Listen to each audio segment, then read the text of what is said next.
100वे अखिल भारतीय मराठी नाट्य संमेलन सोलापूर 2024।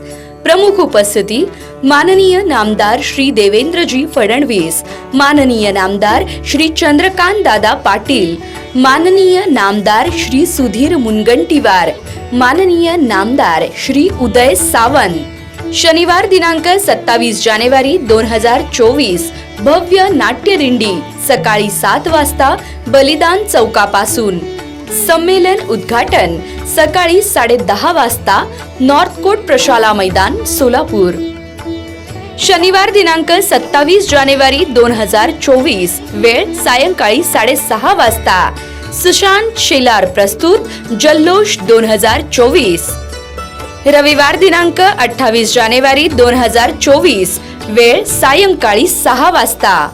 मराठी बाणा 70 mm मराठी कार्यक्रम, संकल्पना लेखक दिग्दर्शक अशोक हांडे, माननीय श्री प्रकाश यलगुलवार, कार्याध्यक्ष नाट्य संमेलन सोलापूर, माननीय प्राध्यापक श्री शिवाजीराव सावंत, मार्गदर्शक नाट्य संमेलन सोलापूर, माननीय डॉक्टर श्री B.P. रोंगे, मार्गदर्शक नाट्य संमेलन सोलापूर, माननीय डॉक्टर श्री जब्बार पटेल, संमेलनाध्यक्ष अखिल भारतीय मराठी नाट्य परिषद, माननीय श्री प्रशांत दामले, अध्यक्ष अखिल भारतीय मराठी नाट्य परिषद मुंबई।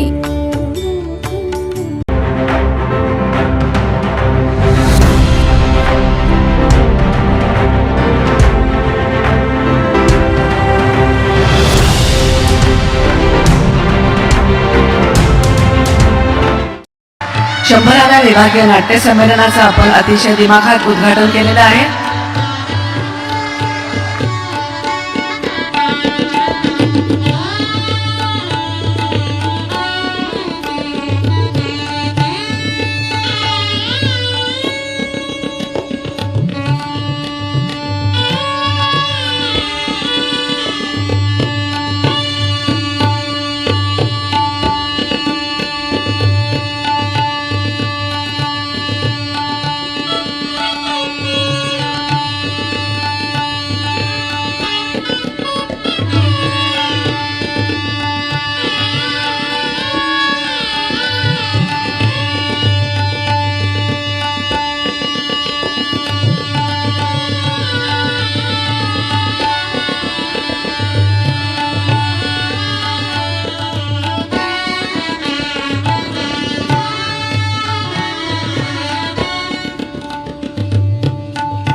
शंभराव्या अखिल भारतीय मराठी नाट्य संमेलनाचं जे महाराष्ट्रामध्ये 6 ठिकाणी विभागीय नाट्य संमेलन व्हायचं आहे, त्यातल्या सोलापूरच्या नाट्य संमेलनाचं उद्घाटन आता होत आहे। त्या उद्घाटनाच्या कार्यक्रमाला व्यासपीठावर अनेक मान्यवर मंडळी उपस्थित आहेत। मी प्रामुख्याने तिघांचा, ज्यांचं नाट्यसृष्टीतलं कर्तृत्व हे आभाळा एवढं मोठं आहे, अशा तिघांचा प्रामुख्याने उल्लेख करून बाकीच्यांना मान्यवर म्हणेन। याचं कारण कार्यक्रम कधीही कमी वेळात संपावा असं माझं मत आहे। व्यासपीठावर उपस्थित अखिल भारतीय मराठी नाट्य परिषदेचे अध्यक्ष आणि मूळ सोलापूरचे, आणि आपण सोलापूरचे आहोत हे सांगायला ज्यांना अभिमान वाटतो, असं नाट्य आणि श्रेयसृष्टीतले एका अर्थाने ताकदवार जब्बारजी पटेल, अखिल भारतीय मराठी नाट्य परिषदेचे महाराष्ट्राचे अध्यक्ष, आणि ज्यांच्या दिवसाला 3-3 नाटकाच्या प्रयोगामुळे यांना स्टॅमिना कुठून येतो असा प्रश्न पडतो, असे प्रशांतजी दामले। मराठी नाटकांमधलं एक भारदस्त व्यक्तिमत्व, नाटकामध्ये मोहनजी आहेत म्हटल्यानंतर नक्की नाटक बघायला जायचं असं मराठी नाटकातलं एक मोठं भारदस्त व्यक्तिमत्व मोहनजी जोशी, व्यासपीठावर उपस्थित सर्व मान्यवर आणि या उद्घाटनाच्या कार्यक्रमाला उपस्थित बंधू आणि भगिनी, या 100व्या अखिल भारतीय मराठी नाट्य संमेलनाला पालकमंत्री या नात्याने स्वागताध्यक्ष मी व्हावं असा ज्यावेळेला 1 महिन्यापूर्वी प्रस्ताव आला, त्याला मला प्रश्न असा पडला की मी पालकमंत्री आहे खरं आहे, परंतु माझा नाटकाचा संबंध काय. परंतु त्यांना कार्यक्रम यशस्वी होण्यासाठी अशा एखाद्या राजकीय व्यक्तिमत्वाची आवश्यकता होती आणि नाही म्हणण्यासारखं काही नव्हतं, म्हणून मी हो म्हटलं. आणि मग मी विचार केला की माझा संबंध नाही कसा, माझा संबंध खूप आहे. माझ्या कॉलेज लाईफमध्ये नाटक नाही, परंतु ज्याला कलापथक म्हणतो, वेगवेगळ्या लोकसंगीतांचा माझा स्वतःचा एक कार्यक्रम होता. अभिनव नावाने मुंबईच्या गणपती उत्सवात आम्ही खूप लोकप्रिय झालो. आणखीन एक नाटकाचा माझा संबंध मला आठवला की ज्यावेळेला 13 वर्ष विद्यार्थी परिषदेचं घर सोडून काम केल्यानंतर ज्यावेळेला वयाच्या 33व्या वर्षी आपण व्यक्तिगत जीवन सुरू करावं असं मनात आलं, त्यावेळेला पहिला रुपया शिवाजी मंदिरला मुंबईमध्ये नाटकं लावून मी पहिला रुपया मिळवला. त्यामुळे माझ्या आर्थिक जीवनाची सुरुवात ही नाटकापासूनच झालेली आहे. मग दुसरा संबंध काय तर प्रचंड नाटकं पाहण्याची आवड, प्रचंड.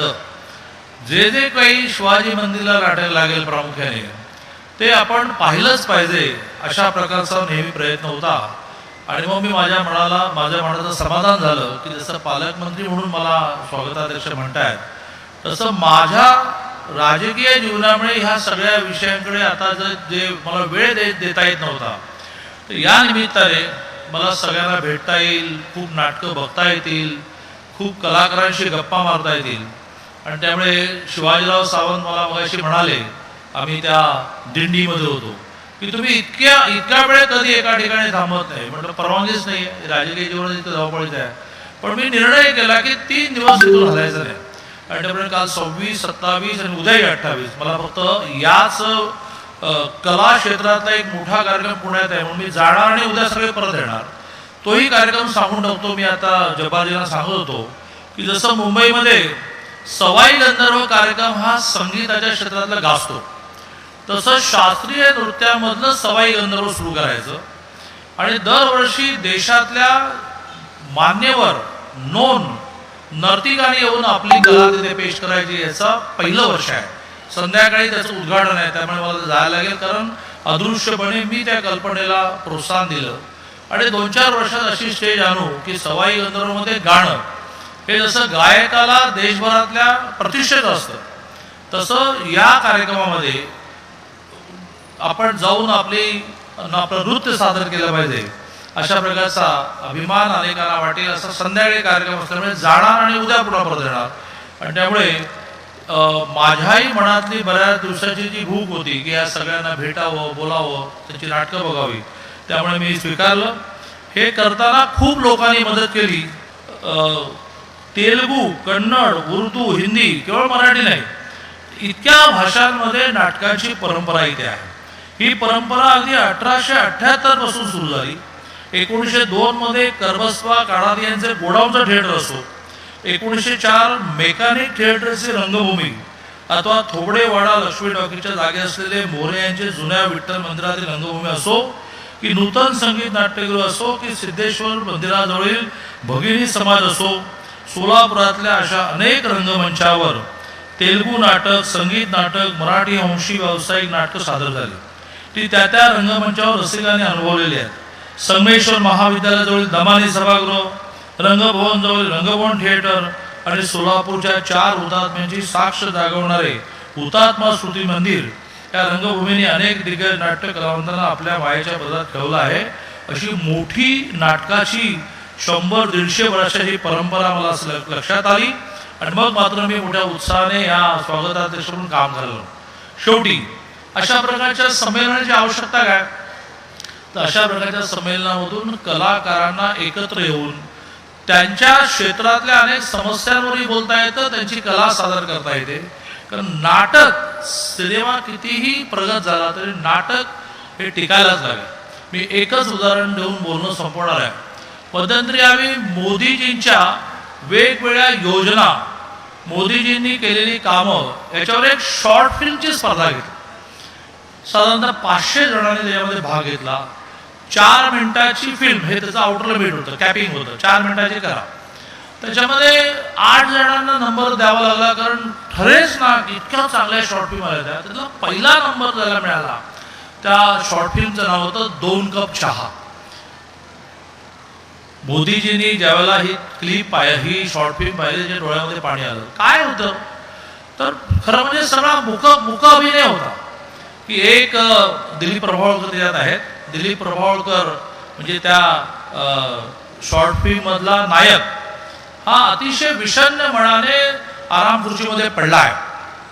बायको वारंवार येऊन विचारते की चहा घेणार का, ते हाताने म्हणतात नको. एवढ्या टी व्हीवर बातमी सुरू होते आणि टी व्हीवर दाखवलं जातं की पाक व्याप्त काश्मीरमध्ये भारताने हल्ला केला. हे ताडकन उठतात दिलीप प्रभावळकर आणि ते ती बातमी टी व्हीच्या जवळ जाऊन पाहतात आणि मग दाखवलंय की टी व्हीच्या शेजारी त्यांचा सैन्यात गेलेला, मृत झालेला, हुतात्मा झालेला मुलाचा फोटो आहे. तिथे जाऊन त्या फोटोला ते हात मिळवतात आणि असं म्हणतात आज धन्य झालो. फिल्म संपली, ते बायकोला म्हणतात 2 कप चहा टाक. याला पहिला नंबर मिळाला. म्हणजे नाटकाच्या माध्यमातून, अभिनयाच्या माध्यमातून कसं हृदयाला भेटता येतं, कसा विषय समोर आणता येतं, त्याचं त्या दिवशी मला प्रत्यक्ष अनुभूती झाली. आणि त्यामुळे नाटकांना सरकारने प्रोत्साहन देण्याला पर्याय नाही. जब्बारजी सोलापूरचे असल्यामुळे तुम्हाला आनंद होईल, मी अशी घोषणा केली आणि कामाला लागलो की जुळे सोलापूर जे नवीन झालं डेव्हलप, तिथे नाट्यगृह नाही. आम्ही महानगरपालिकेच्या वतीने जागा दिलेली आहे. 10 कोटी नियोजनमधून मान्य केलेले आहेत. येत्या काही दिवसामध्ये त्याचं काम सुरू होईल. साधारणतः 2 वर्षामध्ये जुळे सोलापूरमधलं एक अतिशय चांगलं, मध्ये कमी पडले तर मी आणखीन 4 लोकांकडून पैसे आणेन, परंतु एक चांगलं नाट्यगृह उभं करण्याचा संकल्प पण आम्ही केला आहे. सुरुवातीला जर भीती वाटली होती बरं का, हे जमेल नाही जमेल, पण माझ्यावर परमेश्वराची इतकी कृपा आहे की माझ्याबरोबर जे कार्यकारिणी आणि जे सगळे ही जी मागची गँग आहे, ही आमची 60 जणांची गँग आहे. आणि 60 जणांच्या गँगने ठरवलं की आपण अपने को ये करना है. आणि करना आहे म्हटल्यावर सगळे एकजुटीने इतके ताकदीने उभे राहिलेले आहेत. तुम्हाला खोटं वाटेल की 22 ठिकाणी जागर स्पर्धा आहे. कसं आहे, अखिल भारतीय मराठी नाट्य परिषद ही आधी महाराष्ट्राची पूर्ण व्हायला पाहिजे, मग भारतीय होईल, मग परदेशाची होईल. त्यामुळे पूर्णपणे महाराष्ट्रात रुजवण्यासाठी आपली नाट्य संस्कृती आम्ही जागर नाट्य स्पर्धा घेतोय. त्यामध्ये एकांकिका स्पर्धा आहेत. आता एकांकिका स्पर्धेत नवीन काय बाबा तुम्ही करताय असा एक प्रश्न डोक्यात येईल. पण सगळ्यात महत्त्वाची गोष्ट अशी आहे की संपूर्ण महाराष्ट्रातून ज्या एकांकिका फायनलला पोचणार आहेत 9, या 9 एकांकिकांना आम्ही एक दिग्दर्शक दिलेला आहे. उदाहरणार्थ पुरुषोत्तम बेर्डे दिग्दर्शक, म्हणजे दिग्दर्शक नाही, मार्गदर्शक आपण म्हणूया, कारण दिग्दर्शक तोच राहणार आहे. पण पुरुषोत्तम बेर्डे, चंद्रकांत कुलकर्णी, मंगेश कदम, विजय केंकरे असे 9 दिग्दर्शक 9 एकांकिकांना आम्ही देणार आहोत आणि त्यांनी मार्गदर्शन करायचं आहे. त्यामुळे ती एकांकिकेची अंतिम फेरी जी होणार आहे तीही अतिशय ताकदीची होणार आहे, खऱ्या अर्थाने कस लागणार आहे. आणि असेच आमचा एकपात्री आहे. अशा 6 स्पर्धा आहेत. खऱ्या अर्थाने तळागाळापर्यंत नाटक पोचवणे किंवा नाटकाशी संबंधित सगळ्या गोष्टी पोचवणे ही अखिल भारतीय मराठी नाट्य परिषदेची जबाबदारी आहे. आणि ती जबाबदारी खऱ्या अर्थाने आम्ही सगळ्यांनी 60 जणांनी मिळून आम्ही ती पेललेली आहे. आणि ही आम्ही जबाबदारी निश्चितपणे अतिशय सुंदरपणे, कसं आहे, आम्ही सगळे काम करतोय ते रिझल्ट ओरिएंटेड काम करतोय. नुसतं उठलं आणि आम्ही स्पर्धा घेतो असं नाही आहे. तर त्याच्यातून रिझल्ट मिळणं गरजेचं आहे. म्हणजे मी 30 दिवस नाटकाची तालीम करतो, त्यानंतर एक रिझल्ट ओरिएंटेड प्रयोग करतो. तसंच आम्ही सर्वजण रिझल्ट ओरिएंटेड काम करतोय. त्यामुळे खात्री आहे की अंतिम जो निर्णय किंवा अंतिम जो रिझल्ट आहे तो अतिशय पॉझिटिव्ह असणार आहे. अखिल भारतीय मराठी नाट्य परिषदेच्या अनेक शाखा आहेत. काही शाखा कार्यरत आहेत, काही शाखा कार्यरत नाही आहेत. पण सगळ्यांनी एकजुटीने पुढे जाणं हे आजच्या काळाची गरज आहे. अनेक वेळा आपण नाट्यगृह या विषयावर आपण अनेक वेळा बोललेलो आहोत आणि मला खात्री आहे की दादांपर्यंत हा विषय खूप आधी पोचवला होता. मी खूप आधी पोचवला होता. नाट्यगृह हा विषय खूप आधी पोचवला होता. त्यानंतर गेले 6 महिन्यात त्यात बरीच सुधारणा झालेली आहे.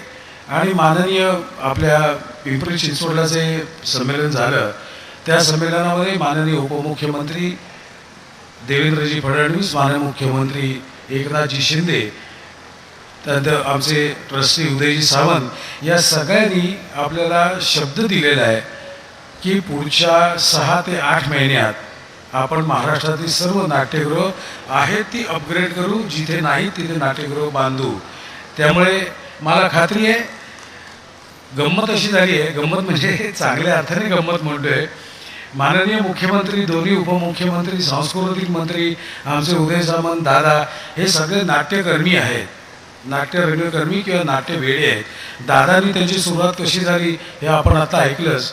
त्यामुळे नाट्यगृह कसं असावं किंवा नाट्यगृह कसं नसावं हेही त्यांना माहिती आहे. त्यामुळे काय असावं काय नसावं हे माहीत असेल की खूप छान काम करायला बरं पडतं. आज सोलापुरात मला आठवतंय 83 पासून येतोय. टूर ब्रह्मचारी असे अनेक प्रयोग या हुतात्मा स्मारक मंदिरात आम्ही केलेले आहेत. आता हुतात्मा स्मारक मंदिर स्थानिक प्रशासनाने लक्ष घालून एकदम टाकाटक केलेलं आहे. त्याबद्दल तुमचेही सगळ्यांचे आभार. छान केलेलं आहे, व्यवस्थित केलेलं आहे. मध्ये काय आहे, लग्न करणं सोपं असतं, निभावणं कठीण असतं. तसं नाट्यगृह बांधणं सोपं आहे, ते मेंटेन ठेवणं कठीण आहे. पण काही ना काहीतरी मार्ग निघेल अशी आशा आहे. आणि आजच्या या सोलापूरच्या विभागीय नाट्य संमेलनाची सुरुवात आज इथे झालेली आहे. आणि तुमच्या सगळ्यांचं मी खूप मनापासून स्वागत करतो.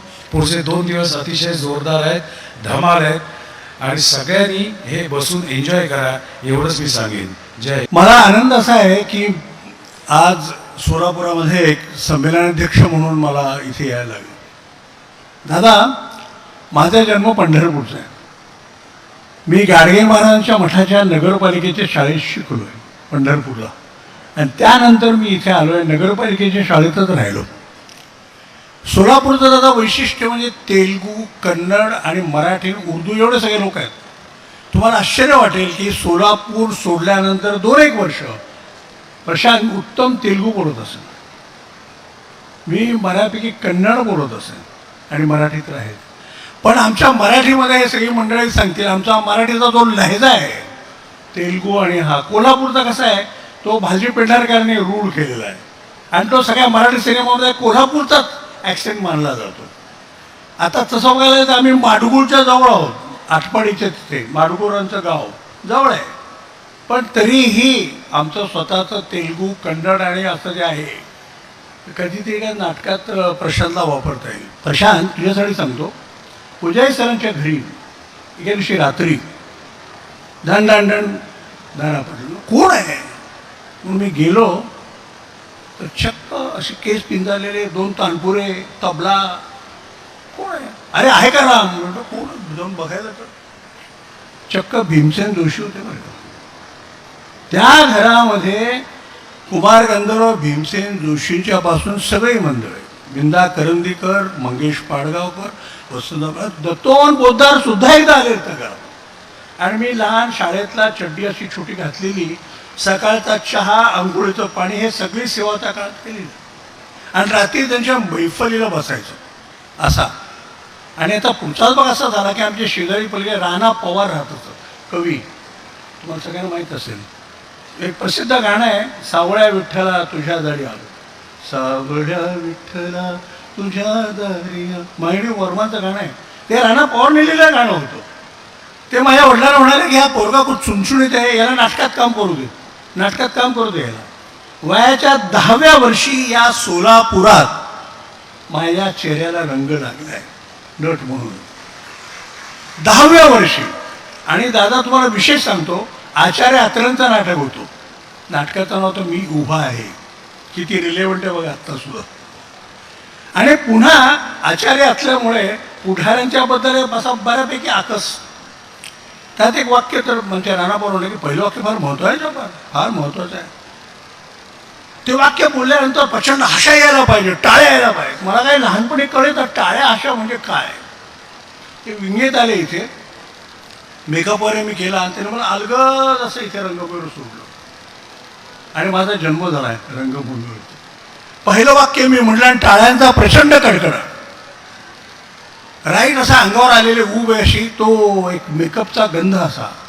प्रशांत, मी आजपर्यंत तो गंध विसरलेलो नाही, अजिबात नाही. तो मेकअपचा गंध विसरलो नाही, ती भाषा, तो टाळ्यांचा कडकडाट. मला वाटतं जगातल्या कुठल्याही कलेमध्ये, जिवंत कलेमध्ये शक्य नाही. आपण वाक्य बोलतो आणि इथे टाळ्यांचा कडकडाट ही फक्त नाटकात होऊ शकते, जिवंत कलेमध्ये. आणि त्यामुळं मला एक फार या गावाने काही दिलं, फार सुंदर. मोठ्या तुझे तुझपाशीमध्ये काम केलं. पुलंच्या तोंडून तुझे तुझपाशीचं पहिलं वाचन इथे सोलापुरात डॉक्टर दिवाडकरांच्या घरी झालं. मी ऐकलेलं आहे ते. तेव्हा सगळ्या गोष्टी या सोलापुराने दिल्या. त्यामुळं आज प्रशांत इथे मला यायला लागलं, मला फार बरं वाटलं. आणि शेवटी नाटक म्हणजे ते काय आहे, मला तो संवाद आहे. आणि मला आवडतं असं ही जगात एवढी एक कला आहे की ज्यामध्ये एक जण बोलतो, दुसरा ऐकतो, दोघे बोलतात, तिसरा ऐकतो. संवाद. मला एक मी आयुष्यात शिकलो तो म्हणजे संवाद नाटकाची प्रचंड ताकद आहे. आणि मला वाटतं जगात आज गरज आहे ना दादा, मला वाटतं ती संवादाची आहे. जीवनाचं भाष्य करणारं साहित्य नाट्यसृष्टीतून मांडलं जात आहे, याचा रसिकांना मोठा आनंद होतो. आज या सगळ्या नाटकामधून आज मराठी बाणामधून वासुदेवापासून सकाळ कशी सुरुवात होते आणि संध्याकाळी झोपी जाणारा माणूस कोणत्या कार्यक्रमाने त्याचा शेवट करतो, हे सगळं प्रतिभा संपन्न अशा हंडे साहेबांच्याकडून आपल्याला पाहायला मिळणार आहे. परंतु जुन्या नाटकांचा ढाचाच सगळा बदलून गेलेला आहे. आज आपण मोठ्या गर्दीचं असे धरून ठेवण्यासाठी देखील आपण प्रयत्न करतो. परंतु बऱ्याच वेळा घरातच टीव्ही असल्यामुळं सार्वजनिक कार्यक्रमाला जाण्यापेक्षा माझाच उपयोग अधिक करा असा घरातला टीव्ही घरच्यांना सांगत असतो. त्यामुळं अशा प्रकारच्या सार्वजनिक कार्यक्रमाला होणारी गर्दी थोडीशी कमी झालेली आहे. पण आज चंद्रकांत दादांच्या देणगीतून एक नाट्य कलाकृतीची सावली सोलापूरकरांना उपलब्ध झालेली आहे. आम्ही साहित्यात ऐकलं होतं, चंद्राच्या करस्पर्शाने दगडाचे पाचू होतात, परंतु आज मात्र चंद्रकांत दादा पाटील यांच्या करस्पर्शानं एकदा माणसाला त्यांचा स्पर्श झाला, एकदा जिल्ह्याला त्यांचा स्पर्श झाला, तर माणसाचं सोनं कसं होतं हे आता आपण तासाभराच्या व्याख्यानातून त्यांच्या ऐकलं. यानंतर आज व्यासपीठावर रंगमंच गाजवलेली अनेक मान्यवर उपस्थित आहेत. जब्बार पटेल साहेब आहेत, मोहनराव जोशी साहेब आहेत, दामले साहेब आहेत. या सगळ्या मान्यवरांनी आज ही सृष्टी अधिक बहरावून टाकलेली आहे. लोकदर्शन मराठी चॅनलला सबस्क्राईब करा, बेल बटनला क्लिक करा व लाईक करायला विसरू नका.